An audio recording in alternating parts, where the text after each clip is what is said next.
host Goldie. Welcome, everyone. I'm here today with Perth Redbacks women's head coach, Coach Tim Rendulic. Welcome, Coach. Thank you so much for your time. Very happy to be here, Paulie. Thank you. Now, we're just going to run through some quick questions. It's a busy, wrap up to the season, especially with the elimination finals coming up this weekend. So, basically, I'm just going to ask you about some of the initial challenges that you faced at the beginning of the season, coming on as a new coach, and so forth.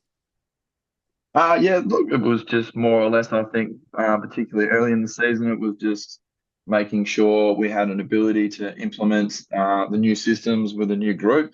Obviously, doing stuff like that will take a fair bit of time to sort of come good. But look, we started really early in the piece for preseason, knowing that it was going to take a bit of time for people to sort of acclimatise and get a clear understanding of, how we want them to play and sort of defining what their roles are going to be. And it just really became about, having time and opportunities to play together. And then sort of once the season rolled around, it was just sort of defining roles, seeing how players played and responded to certain situations within the structure that we were trying to implement early on. Absolutely. I do admit that I was very fortunate to see some of those preseason games and to see the different strategies that you're applying. And it was fantastic to see the athletes in different roles. Now, how did you address some of these challenges to start moving up the ladder? Because the team, unfortunately, was at the bottom at the beginning of the season, but now it's, top six. Yeah, look, it just like I touched on just then, it becomes more time more than anything. You just sort of need to, a lot of people talk about the process and all that sort of stuff. I guess it sounds very cliche, but it's just, as a coaching staff, we had to be confident in what we were trying to implement and confident that we had the right players to sort of achieve the game style that we wanted. And just sort of, as you're starting, it's a lot of positive reinforcement, repetition at training, at games, and then just, more or less it was really sort of juggling balance until people like Annalie Maley and Nat arrived. And then it would sort of, that would evolve into more adjustments, not massive ones, but then sort of, a little bit of refinement here and there to make sure we can integrate them accordingly. And then they sort of, really help with what we were doing. That leads perfectly into the next question, which is, was there a specific moment or a game that you considered a turning point for this season? Probably more sort of, I think the Mandurah game was probably the first one where it all started to come together at both ends of the floor.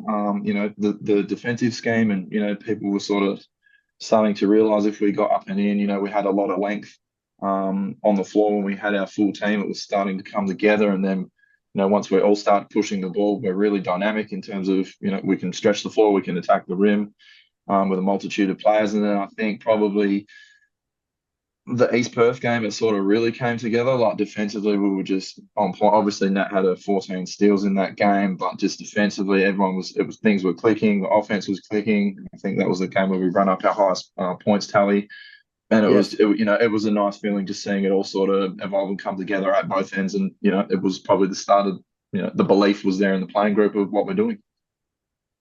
I've always admired and noted and been able to capture the amazing sisterhood the athletes have. But did the dynamics or morale change as you started to go up the ladder higher and win more games?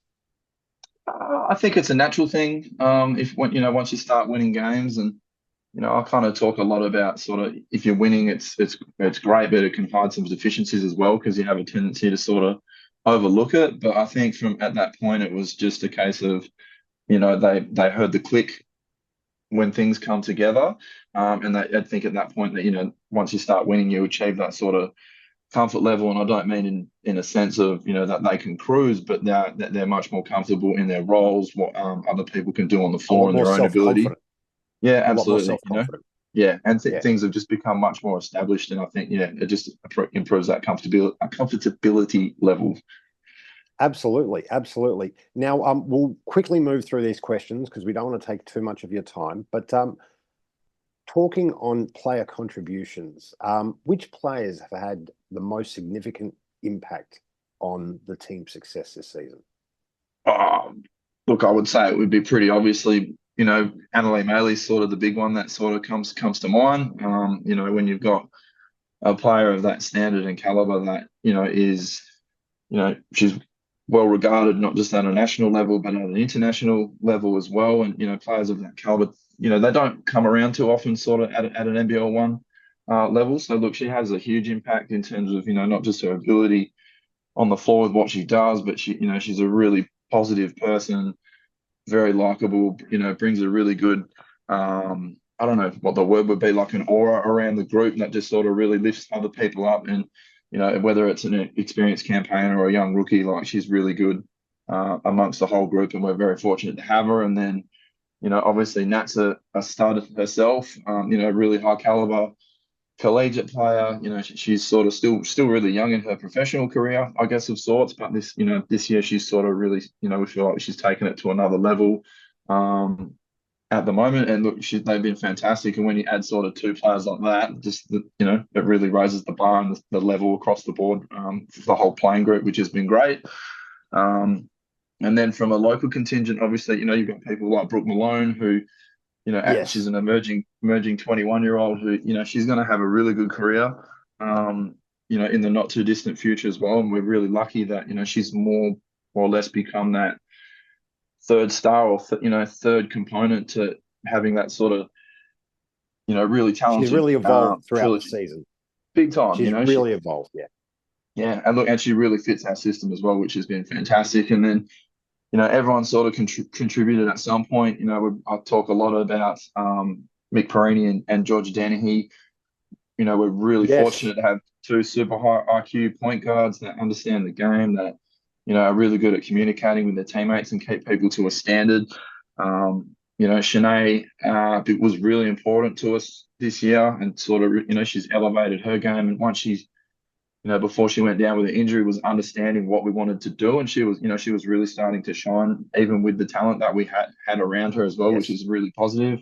Raya Thompson was massive defensively for us and a key component. And then, again, before her injury as well, she had 17 points against Warwick and was starting to get really comfortable and just, know she had the ability to put the ball in the hole as well. And then, it's been really nice to have different people at different times sort of take advantage of their opportunities. Yeah, for sure. And, we talk about that a lot. It's just being ready for your moment. Beck Matroni had her spots. Kelsey Curtin has. Ash hit a really important shot in the scheme of our season against Lakeside a couple of weeks ago. Maya Demandlig, Aaron have had their moments. And then even in the last game, sort of Grace Tavelli and Ari Crichton, Grace's performance in that last game was just outstanding. The players, the spectators were all on their feet. I mean, you must have been so proud. The coaches must have been so proud. Yeah, and look, and Grace has been a really good story for us. Like she's worked her tail feather off, from early in preseason. She was actually away for a lot of it, and then came back, with no guarantees. And she's had a really good season in Div 1, and it's just sort of, she's had to buy her time a little bit, but yeah, I'll tell you what, she's made the most of it, the opportunity she's got, and it sort of culminated in that performance last week, which was really pleasing to see. Now, we're going to skip ahead one or two questions and just finish up with two final questions here, Coach. Oh, good. So we're going to talk about fan and community support. Now, did you notice the support from fans and the community evolve as the season progressed? I was able to capture it, but I mean, did you notice how the support changed over the course of the season? Yeah, look, I mean, I'm probably, you certainly acknowledge the support that's there, and it's funny, but from a coaching perspective, you kind of get quite good at sort of blocking that out and just focusing on what you need to. But particularly during the games, it was pleasing to see that, you can hear it, you can see it with bums on seats in the crowd, and then just sort of a lot of the interactions that were happening with the players. People are walking in wanting to talk to them. They can't, at half time even, they're trying to walk down the tunnel and there's kids poking all the hands out, stuff looking for high fives. Yeah, for sure. So, those interactions are really positive, and, it's nice to know that, they're having an impact on, that next little young generation of Redbacks that will be coming through in due course. Well, personally, I've seen the size of the crowd increase for the women's games. There's been a couple of nights there where it's been jam packed. The young audience attendance is at an all-time high, so that's a credit to you and the team. Now, moving on, looking back, what have you most proud of this season in terms of your team's achievements so far? Is it the awards at the recent BWA NBL1 awards that were, the All-Star team and so forth, or what's been a highlight for you? Oh, look, the awards were fantastic. And that's sort of, it's really, it's always rewarding to see the players get rewarded themselves or recognized for the work that they've put in. They're the ones that are out there working the hardest, trying to be the best version of themselves, help us win, and just, you know, deliver a good product as well. So that, that was really pleasing to see. And I think for me, it's just more, the fact that, the program had sort of, been struggling the last couple of years, and the fact that we just the process of making it way more enjoyable for the players. They want to come train. They're all, they're up and about for games, and just making the environment fun again, I think has been the sort of the key component. And I think that's what's sort of driven a lot of the success. Like, yes, we've had some talented players and, tried to make the system work for them, but it's, if they want to be there and put in the work, you're going to get positive results out of it. So that's probably been, I think for me anyway, has been the most pleasing aspect, is that we've sort of, we've really sort of revamp the program, and it's it's going to be Yes, something that hopefully a lot of people want to be a part of now and into the future, absolutely. and set it up for sustained success, hopefully long after we're all gone as well. Absolutely, absolutely. And the league, the spectators, the whole community is going to be richer for it. Listen, Coach, we're going to cut it off here just because we don't want to take up too much of your valuable